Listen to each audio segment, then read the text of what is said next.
On the issue of nationalisation, I'm going to mention it briefly.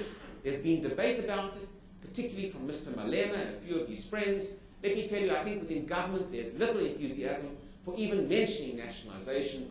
You've seen the JSE roar ahead, even with this discussion coming from the fringes, and I myself would discount the debate on nationalisation, certainly for the moment. I don't see any major threat on that issue coming, but I'm sorry I have to deal with it so quickly.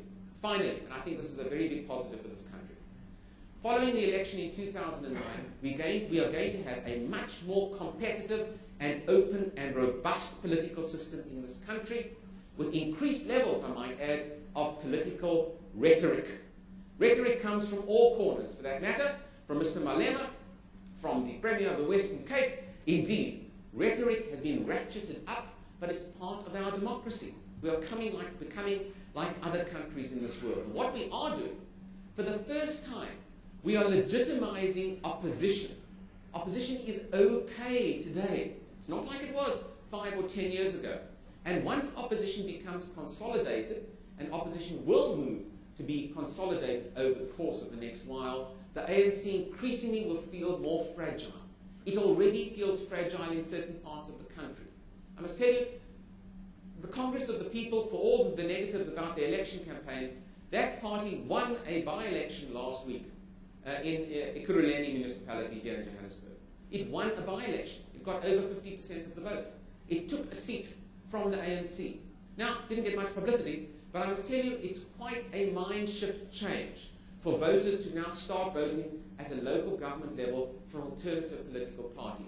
It's coming, and the action is coming. Even in the trade union movement, action is coming where some feel that unions should not be so linked with a ruling political party. Maybe there will be alternative trade union movements coming in the future as well. And all of these issues are creating a mind shift within South Africa. There are new media institutions within this country.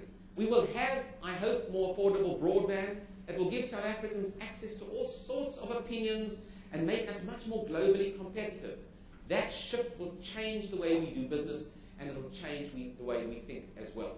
And I must tell you, for the wonders of this country, we now, and I'm pleased you're laughing, sir, we can now laugh at each other.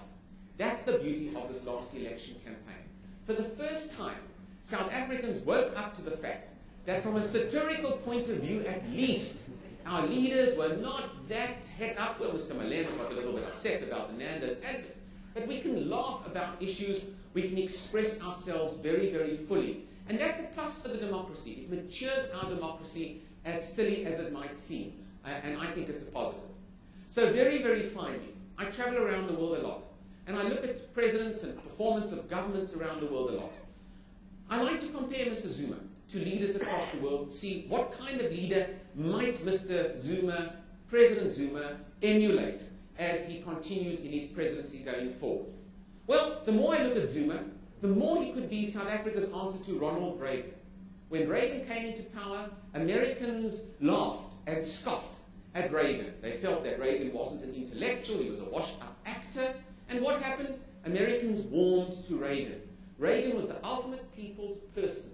He reached out to Americans whether they supported the Republicans or not, and today many Americans feel that Reagan certainly is the more successful president. Perhaps Mr. Zuma will be our answer to Ronald Reagan. Or perhaps Mr. Zuma will be our answer to the Italian head of state, Silvio Berlusconi. Mr. Berlusconi, in and out of court, business interests everywhere, a suspicious private life to say the least. Will Mr. Zuma be a Berlusconi kind of character in South Africa? But let me tell you, the Italians love Mr. Berlusconi. They vote him back into power time and time again. So what's the big deal? But seriously, the leader that I like to compare Zuma the most is to the Brazilian head of state, Lula da Silva, who will end his term next year. Da Silva came from a left-of-center background, a trade union background. Business interests were suspicious of Da Silva. And what happened? Da Silva made Brazil one of the leading economies of the world, and in the midst of an economic recession now, Brazil has created jobs, not lost jobs.